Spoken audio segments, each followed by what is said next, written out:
All right, well, we're at 1 o'clock, so I'm going to officially, I guess, open up this meeting and say hello and thank you all for having me.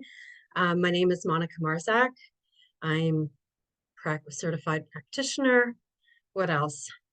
I don't even certified Ho'oponopono practitioner, soul responsibility instructor, Reiki master, published author, and co-columnist on A Beautiful Life magazine up here in Canada. So that gets the boring stuff out of the way. In my past life, I used to be a teacher, so kind of doing a different kind of form of teaching now, and which leads me to here to meeting all of you. And I think it's just so wonderful. I think we can take a minute, especially for myself, since I'm talking, to settle in for this hour that we have together. To meet each other with open hearts and move into our bodies, kind of let the day that we've had, or since you're the morning, I'm already 1 o'clock in the afternoon over here in Ontario, to kind of greet each other here as we are, to have a shift in perspective. Because the shift in perspective is actually everything. And I was speaking to Diana before, saying that I always found it sometimes when a client comes, I actually don't want to say anything.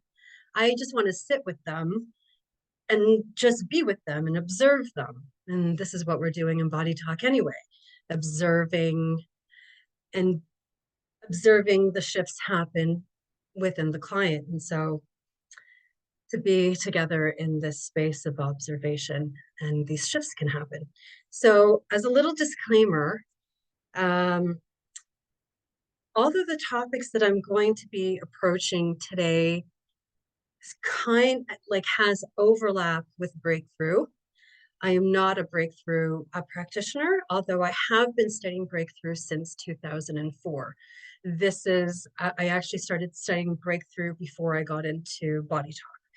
And I didn't realize at the time, so I was very young, well, I feel like an ancient now, but started this exploration of myself, of who I am, through my own misery. And I happened to be lucky enough to be in the same town as Terry-Ann Nikitas.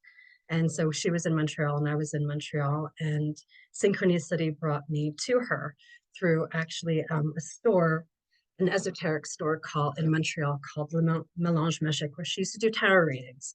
And that's where I met her. I must have been in my early 20s, and she gave me her card and said, I can help you.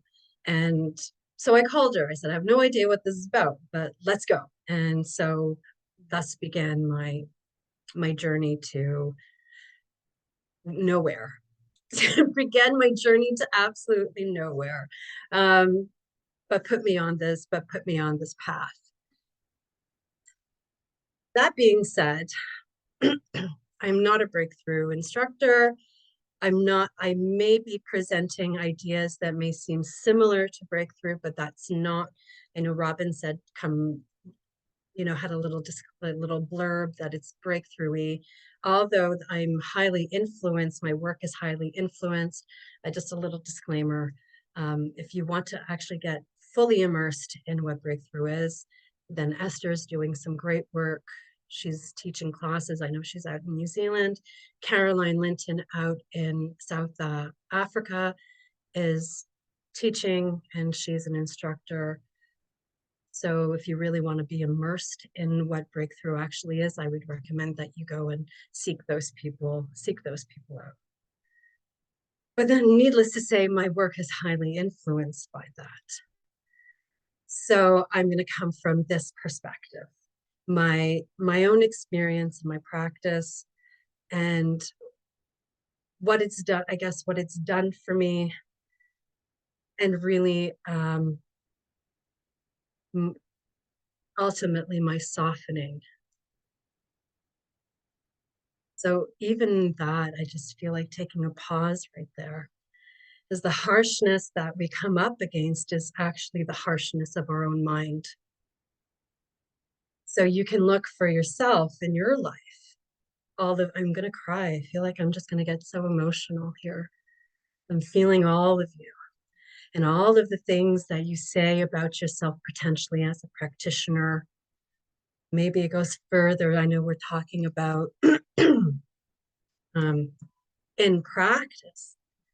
Really, what is, we have this thing called, your practice or your business, but really it's just doing the work and then sharing that work with other people, right? And having it have an energetic exchange and saying, I have a business.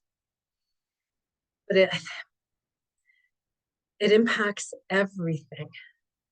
So it doesn't only impact your business as a matrix, your practice. I know that we kind of interchange those, but it's also your daily life.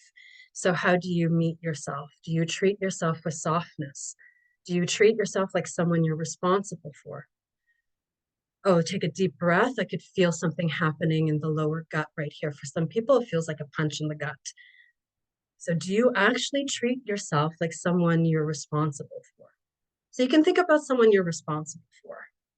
Maybe your child or a pet, something you really tend to, or you hold beloved and dear, something that's really close to your heart. Do you treat yourself like that? And most times, I know for myself, that was a no. I am like the meanest person to myself. All those little things that come out, the whispers in the dark, that constant narration. I call her Karen sometimes. It's like, thanks, Karen. You can take a seat now. Thanks, Karen. I've got it from here. Right. But if we're going to be honest about what that nonstop drudgery is, well, that's our wounding.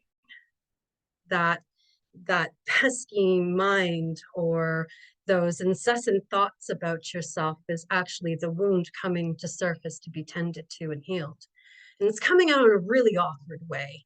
It comes out really kind of clumsily. And it just kind of came to me. I was thinking today, we talk about this in BodyTalk, right? The conscious, you only have that iceberg, that tip of the iceberg, it's just kind of sitting at the top. And then the wisdom and then everything that rolls is happening beneath. And so if you think about that as your body, right, it's kind of like the nose up, the mind running the show, even though the mind and the brain are two separate things, they're not the same. But yet we say from here. So this part, the conscious part that's awake and viewing our eyes, but the wisdom lies within your body. And so that would bring us to the nervous system. So when these woundings or these things start to present themselves, they're an opportunity to be healed. So how would this go, I guess, like within my practice or within your practice? Oh, take a deep breath. So you look at your practice or you look at the people that are coming to you, or let's say you're having an issue within your practice, then what's the energy or what's the space that which you're coming from is the really important question.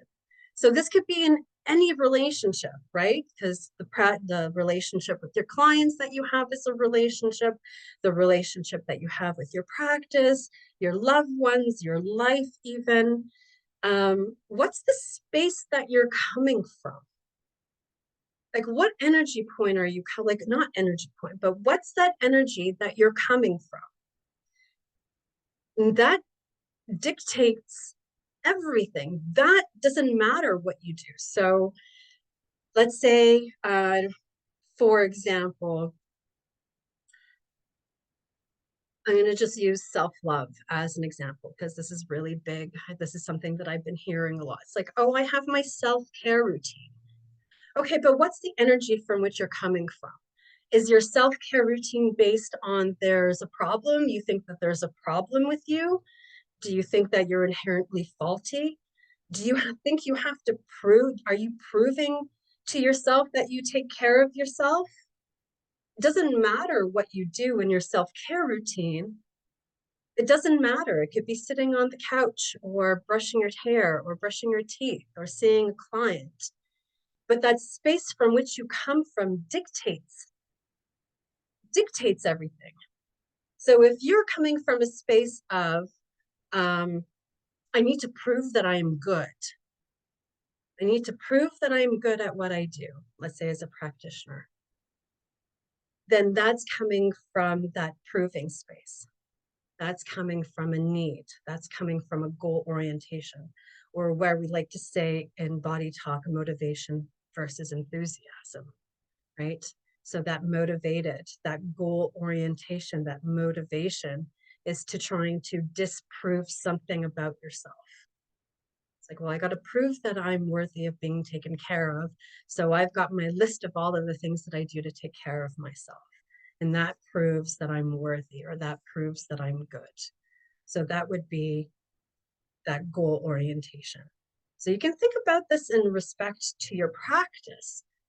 Like, what are you trying, like, is there something that you're trying to prove about yourself as a practitioner inside your practice?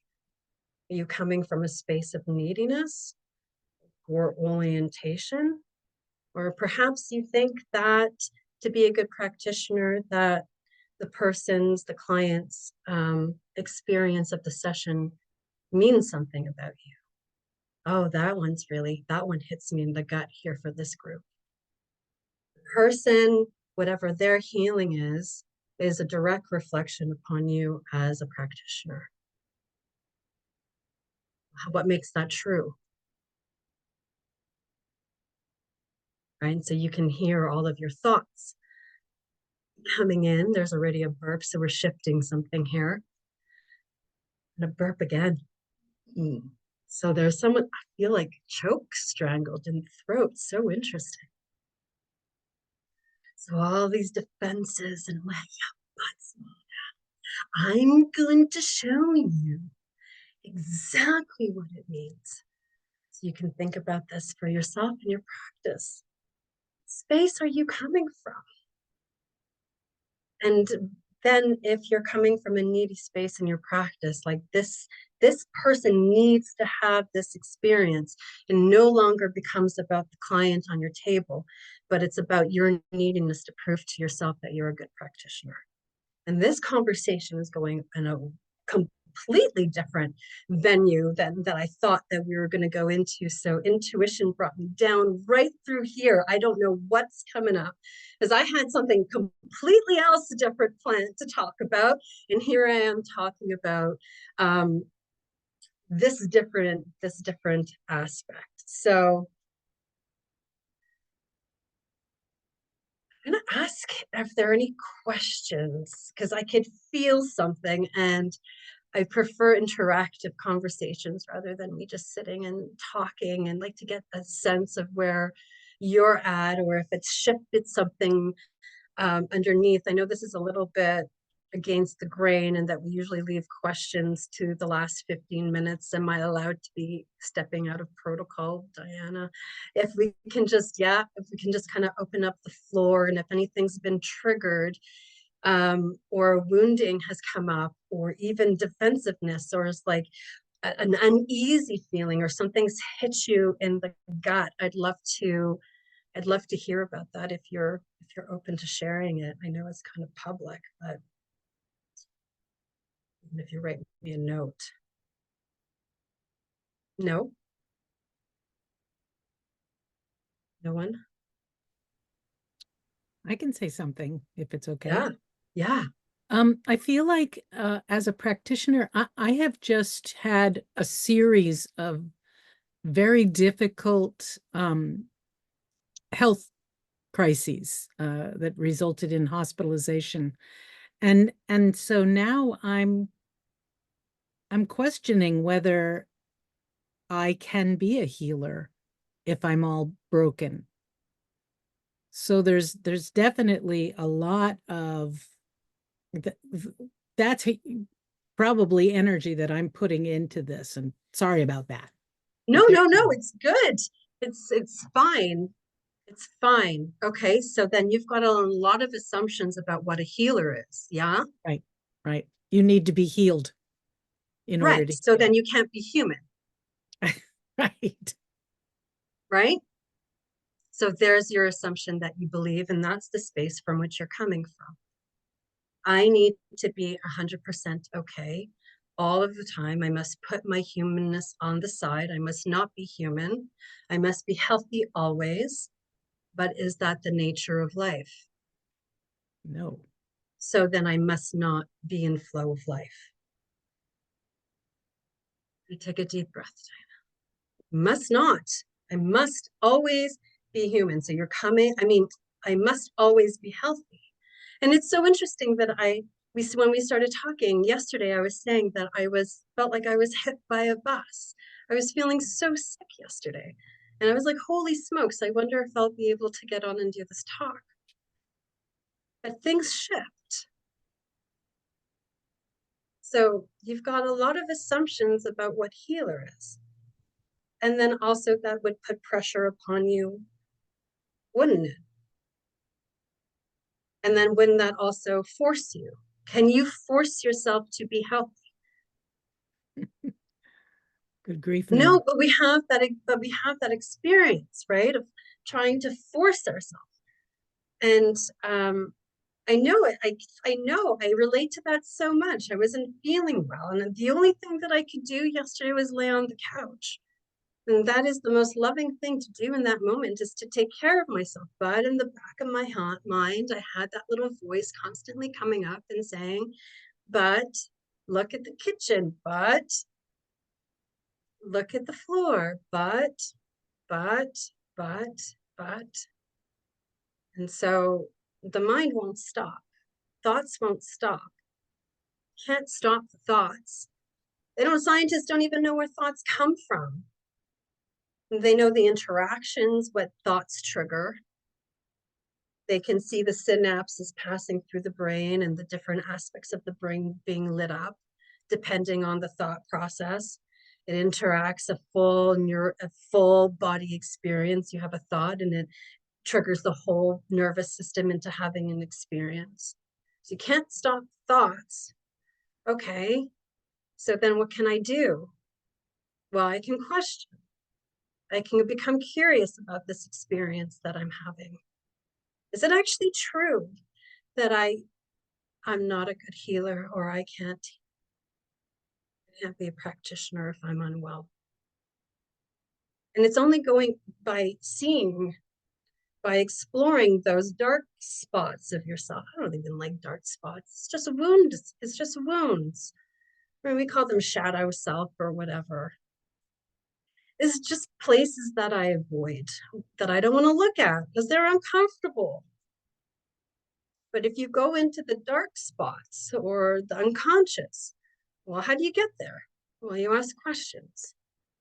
And then you check which energy you're coming from. Well, am I forcing myself? Am I pushing myself? Am I needing something to happen? Oh my God, is that I need this to happen? Well, that would show you that you have a neediness for an outcome. And so that's the issue, not you. That's where you're going to find the meat of the root of it. Well, then how do you do that? The only way that you do that, in my experience anyway, is by doing a little bit of self-inquiry. What am I really thinking? What am I really saying? Am I clear? Am I having an overreaction? Am I triggered? What is this showing me?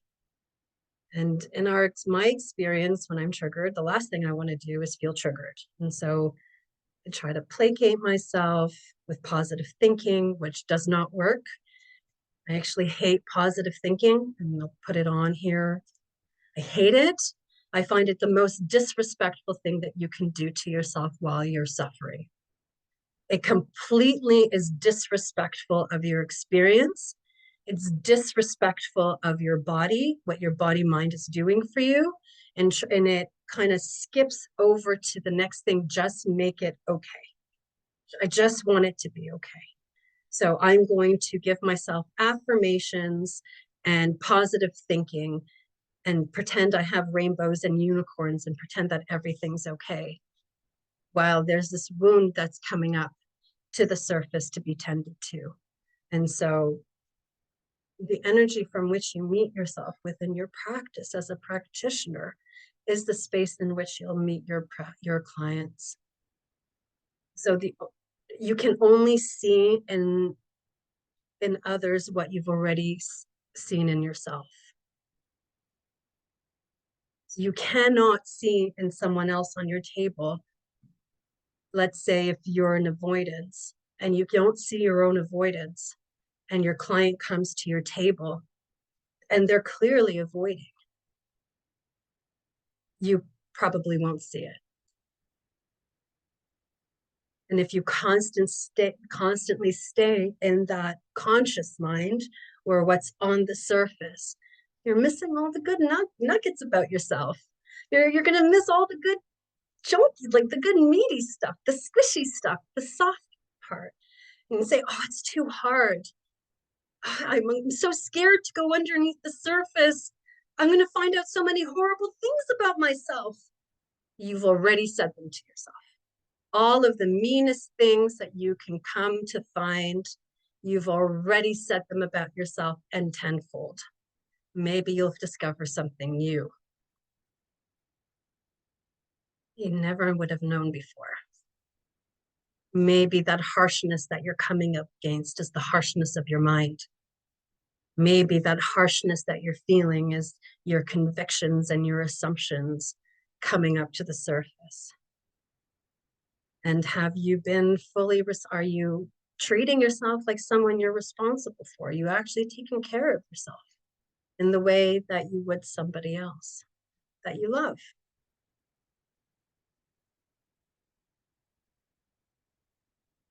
Diana, what's happening? You can feel your whole insides untwisting. It's so, what's happening? Well, it feels good. It feels like going through illness is actually providing me with more opportunity to see further into my clients. Sorry. Mm-hmm. In what way? Just the being able to fully experience how it feels to be ill and to question that is an opportunity for compassion in others. That's what it feels like. Yeah. So did you ever hear the quotes, if you don't have compassion for yourself, it's incomplete? Mm. Right. Have some compassion for yourself through suffering. Illness is not fun. Right. And it's hard. Isn't that enough? It's enough. The experience is enough, isn't it? And then we get the pushiness, the forcing, and the driven behavior behind it. I think it compounds it, makes it worse. Mm. Ah, good breath. Nice breath. Okay, so that I went off on a little bit of a tangent that I wasn't expecting to go on starting this. We were going to explore the space that you come from within your practice. And so I think Diana was so generous enough and vulnerable enough to show that what happens when you're not well, or when that pushiness takes over. And it's so easy to go there. The mind slips there, the thoughts slip there. And well, what would happen if you just experienced what is happening now without trying to change it? That's the conflict. That's what makes things harder anyway. Right? Trying to change what's happening. I can't stand what's happening. It has to change, and it has to change now. So it's hard. So the energy from which you come from in all things in your life dictates, like that energy we're working within the metaphysical in this work. It just ripples out. And then you can go into like, well, I'm doing everything right. Oh, but I've put this in together. I've put that together. I've kind of checked off all my checklists. But what energy are you coming from? It could even be in conversations with a loved one. If you're you're having an argument with a loved one or someone, and they have a really strong reaction. Let's say I'm going to use myself for an example. I always make sure that I'm coming from a clear space. If I'm coming in to try to prove that I'm right, or I'm holding on to an idea that person did something to me and I need to show them. I'm sure we've all had these conversations. I know oh my God, I'm so bad at have these conversations, these soliloquies. I call them my Shakespearean soliloquies. And they usually happen in the shower. I'll be like, oh my God, if I just can get that person back here, I would know. If I could do this over again, I know exactly what I would say. That's not a clear space. That's me coming from resentment and trying to get back at the person. So when going into difficult situations, I always try to make sure that my energy is clear. And if I'm not clear, well, then I know that there's more work for me to do. I need to do a little digging. What's actually happening here? What's presenting itself? Is it my need to be right? Is it my need to prove? Then it would totally, of course, the other person would have a strong reaction. So you could think about this in regards to your practice. How, do you expect your practice to do something for you? Oh, that's a big one. Do you expect your practice to do something for you? Or maybe prove something about you as a practitioner? This was a big one for me. This one was like just such a big one. I really, really thought that, that my job as a practitioner, my role as a practitioner was to make the other person feel better. That's not my job. I really, really thought that. My job to make the other person feel better. Well, that would create a codependency. That means the only time that they can feel good is if they come to see me. And that creates kind of sticky tentacles within your practice, within your clients. If they feel better, that's wonderful. If they don't feel better, well, then it's not shifted yet. But the space that I was coming from is like, oh, for me as a practitioner, it's my job to make someone feel good. It's impossible. The only thing that I need to do is observe them where they are.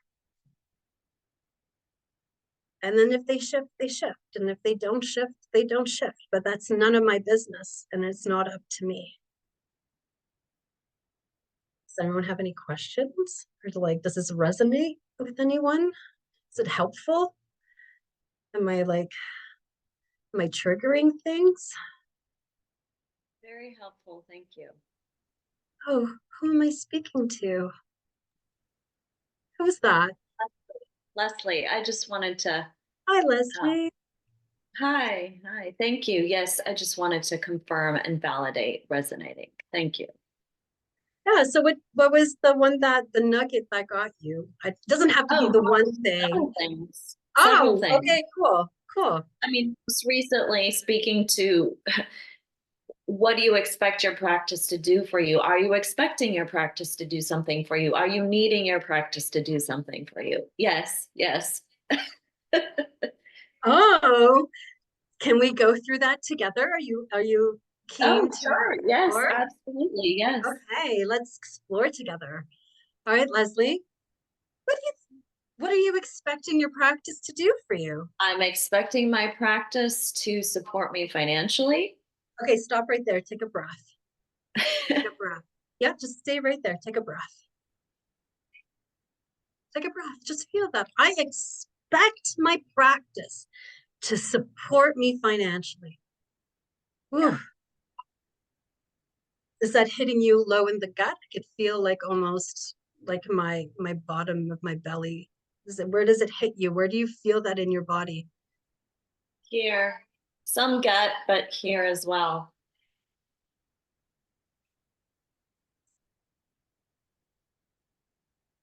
Is it possible for your practice to always be in a growth?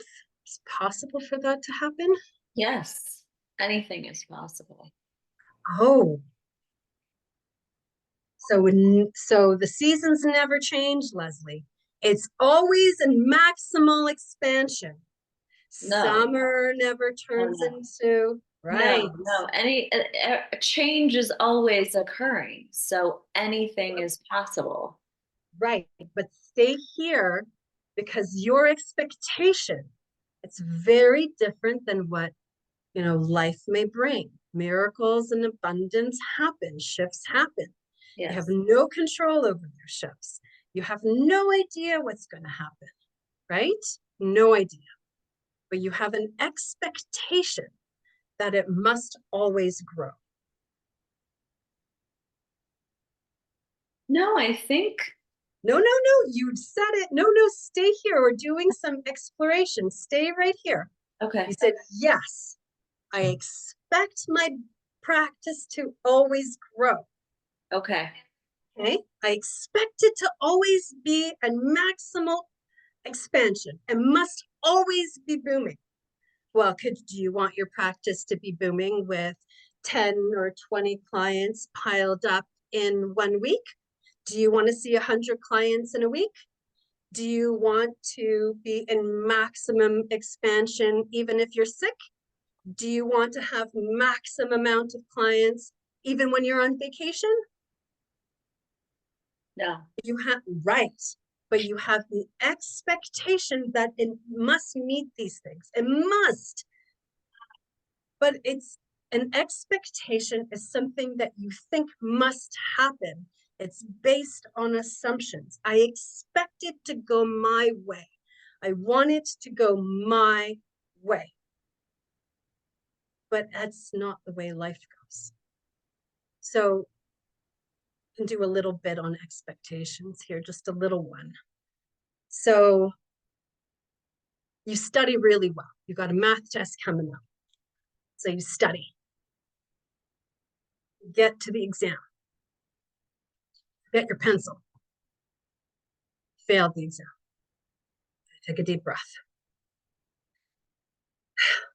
Study for the exam. Make sure you've got your pencil.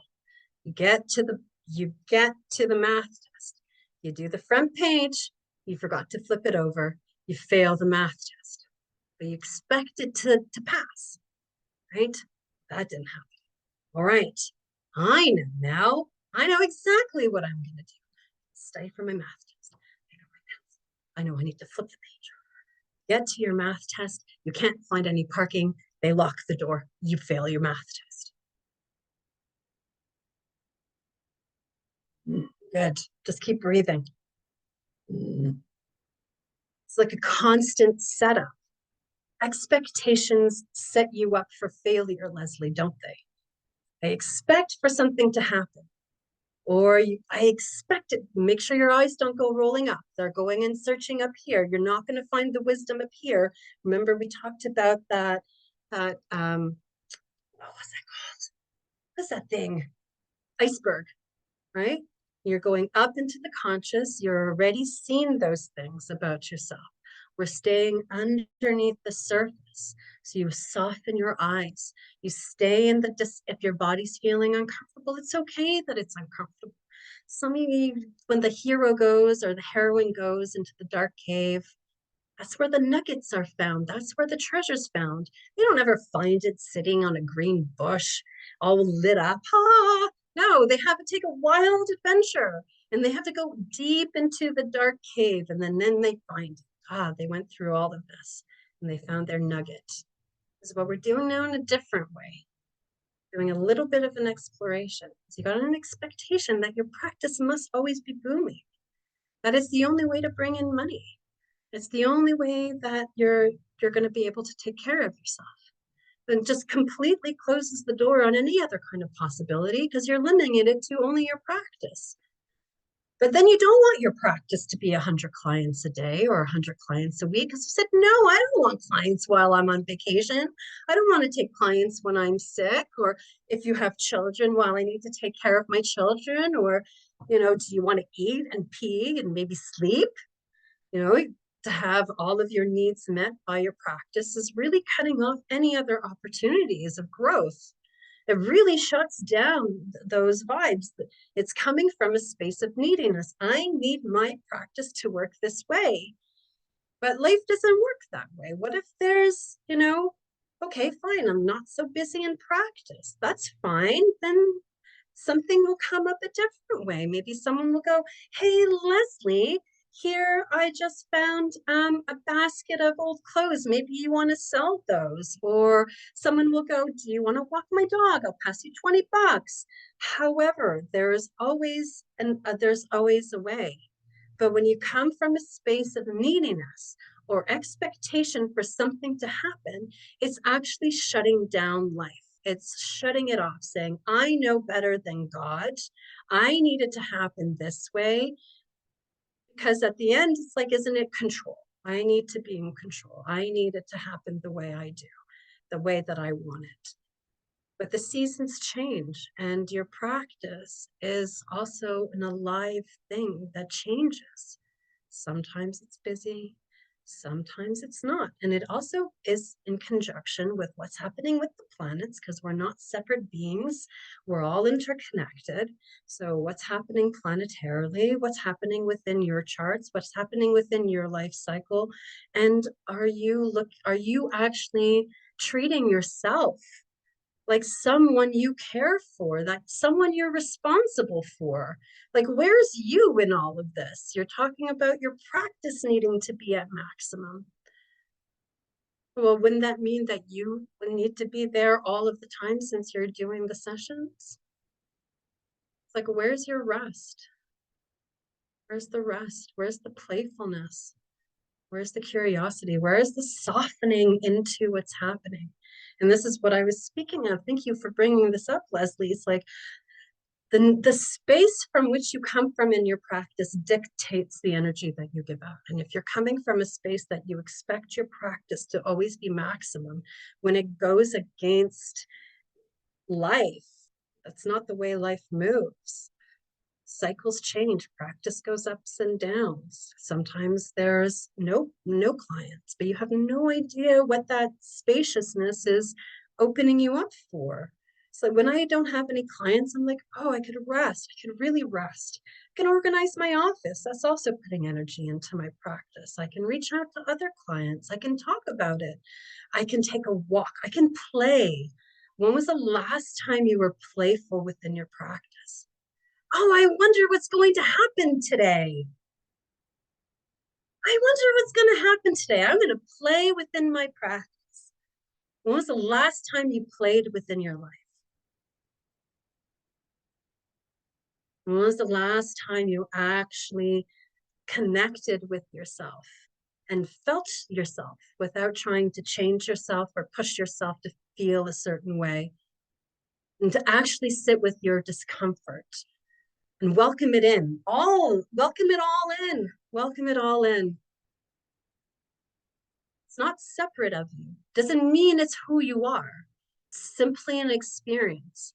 But when there's a neediness to change the space that from which you're coming from, well, that's really harsh. And would clients be attracted to that harshness? If you're expecting maximum expansion all the time in your practice, that would create a codependency and a neediness with your clients. And do you want to go to a practitioner who feels needy for clients? Right. Right. So it's like, okay, I'm feeling needy. That's the space from which I'm coming from. Okay, well, it's not a tool. It's not a moment to take a bat and hit yourself over the head and say you're doing something so bad. You're so bad, Leslie, you're so bad. Oh, you're just seeing it. It's like, oh, I've got this sticky interaction. Oh, there's a stickiness there. Oh, there's a wounding there. I've got an expectation. Where is this coming from? Oh, well, and just so I've got a fear. I've got an old wounding, or I've got an active memory, or I'm identified with what I do. What I do really means everything about me. And if my practice isn't doing well, that means I'm a bad practitioner. Without taking into consideration that there's so much going on and so much underneath the surface, you have no idea. like we forget we're not the doer, we're being done. You're not the doer, you're being done. And it seems like you're doing something, but you're really not. You're not the doer, you're being done. And so this is that space, those tender spaces, those are the wounds that are coming up to the surface. That's where your softening happens. And it's like, well, when you soften into what is, well, then everything opens up in a new way. And it's not even that anything's changed. It's just that your interactions or your attachments to them are very different. Maybe there's no attachment to it all. And just like, oh, I have no clients today. Wonderful. I'm going to shut down my practice for today and I'm heading out to the beach. Come on, kids. There's no work today. Let's go play. And then who knows who you'll meet on the beach. You'll meet someone who starts complaining about their hip. Oh, what a great opportunity to talk about what you do in a playful way. And the next thing you know, you're setting up a consultation. But who knows? But when there's a neediness and an expectation, well, that's just setting yourself up for failure. It's like that. I don't know if you ever had that experience with maybe a parent or a teacher. They go, Leslie, okay, I'm going to use math because math is my kryptonite here. You can tell I always use math because math, like we were not friends for a long time. So I'll use myself. Great, Monika. You got 60. And I got to tell you, 60% was really a big deal. For me, I'm an artist. I passed through Concordia at Fine Arts. My area where I shined before my past life was not crunching numbers. I hate admin. Okay. I just cannot. I do it because I have to, but it's not I can sit and pretend to play secretary. I actually have to do that. When I'm doing admin, I go into play mode. I'm pretending to be a secretary and I step into secretary so I can get through my accounting and my admin. Okay, sidebar. That's bringing playfulness into your practice, getting through the playful things, when even you don't like to do them. Okay, so expectations. Great, Monika. You got 60% on a math test. Study harder, try better. Force yourself and get a 70. All right. Got a 70. Amazing job, Monika. You got a 70. Look what a good job you did forcing and pushing yourself and manipulating yourself to get 70%. You even went without a week of sleep, but you did it. You got 70. All right, get 80%. Okay, this means a month of no sleep, no friends, surviving on caffeine, whatever it is, pushing, forcing. Okay, I got to 80%. 80%. Great. Now do 90. Great. Now do 100. Great. Now get the bonus. It never ends, and that marker keeps going up. Those expectations never end. And even if you do meet them, at what cost? At what cost? At what detriment? So things change. The space from which you're coming from or the energy which you're coming from matters. It doesn't say anything or mean anything about you, but it is your responsibility to do a little bit of self-reflection and meet yourself in a new way. Does that help? Did that help, Leslie?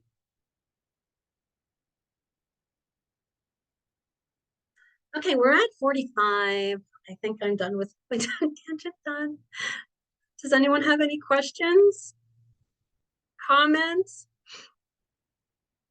Yeah, buts? No? No?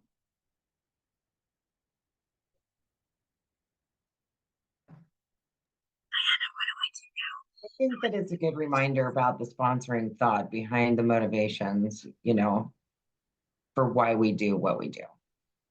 Saying, or even praying or saying, I want this. Well, by saying that I want this, it's really coming from a lack of having it. Right. And it's the sponsoring thought behind why you want something or why you do something, I think has a lot to do with how it all plays out. Yeah, so there's nothing wrong with having a goal and working towards a goal, right? Having these, like let's say you have a goal, like I'd like to, I don't know, like not body talk related. I'd like to do a full set of yoga. I've got my back's sore, I've got a back problem. And for me, my goal is to be able to get, let's say, get more flexible. So I'd like to gain more flexibility as my goal. I'm not expecting for my goal to be achieved. Don't expect to become more flexible, but I can take those practical steps in my day-to-day life to help become more flexible if it's going to happen. But yes, if there's that neediness, Denise, that you're talking about, that motivation from which you're coming from to do something, it really dictates everything, doesn't it? I think, is that what you're saying? Yeah, am I getting you correctly? Yeah, definitely. And I catch myself often. It's not that these things will just stop. The thoughts won't stop, but they're an amazing opportunity for healing, and to look at those things that make you uncomfortable or that you're uncomfortable looking at. Those are old wounds coming to the surface, kind of knocking on the door for your attention. And it's whether or not you'll open those doors to do a little bit of exploration, or kind of just keep them closed and keep plowing through.